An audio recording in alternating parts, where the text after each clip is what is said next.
Today we'll be talking all about what to do when we are worried about someone that we love.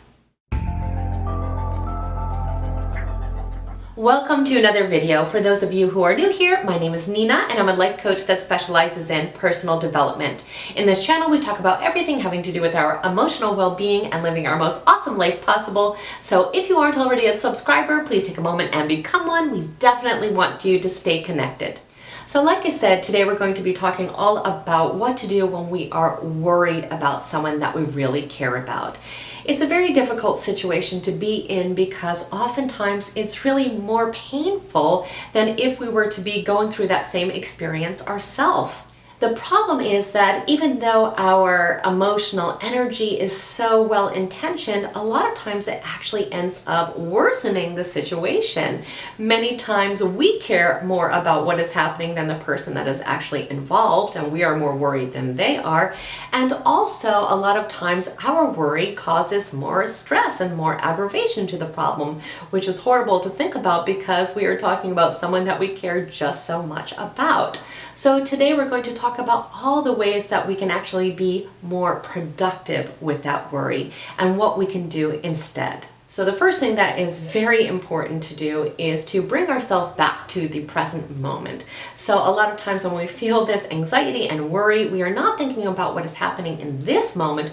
We are thinking instead about all the potential negative outcomes that this situation could bring. So we are creating all these really terrifying stories and we start to really build on these stories, and that starts to seem like that is what is actually happening in this moment, which is very rarely the case. We have to remember that we don't know what the future is. Anything can happen in the future, and these negative scenarios are no more likely to happen than a very positive scenario. So we need to bring ourselves back to the present moment and really focus on the information that we have right now. We also have to remember that in the case of any worry, a lot of it comes from the fact that we feel that we are not in control. So to help ourselves out with this, we want to think about if there are things that we could control. What are productive things that could actually aid in this situation? So are there things that we could do that could even provide comfort or laughter to that person?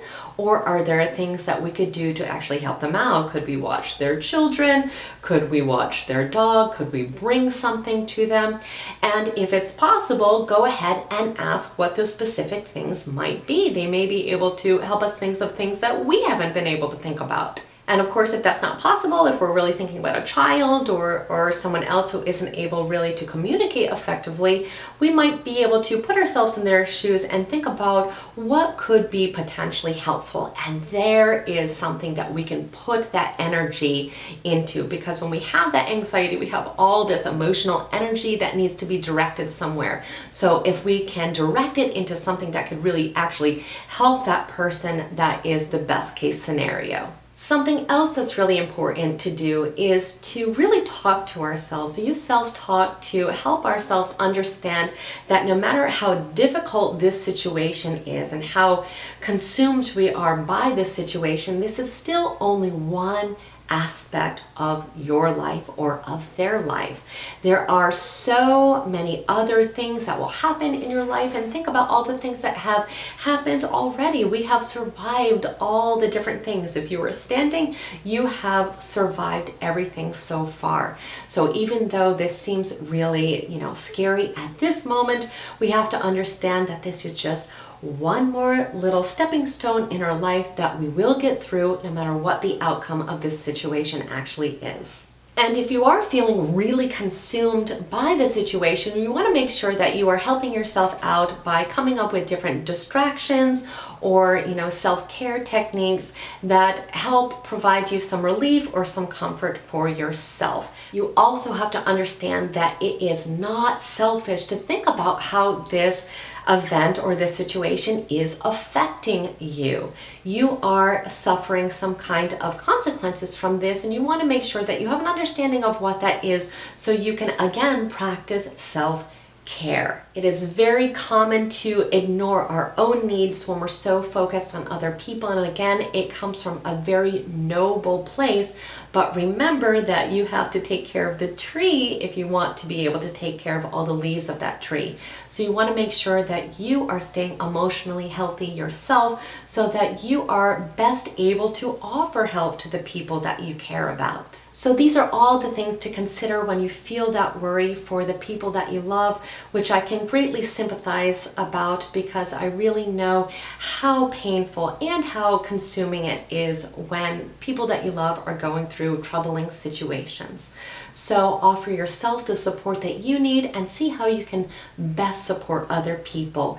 But try to keep yourself in this present moment and don't speculate what could happen. Think about the now, appreciate the now and the moments that you have with that person and how you can be most helpful to them.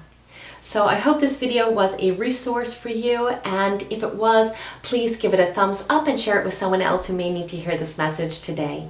Also, if you aren't already a subscriber, again, go ahead and become one. We definitely want you to be part of our family, and I thank you so much for spending time with me today.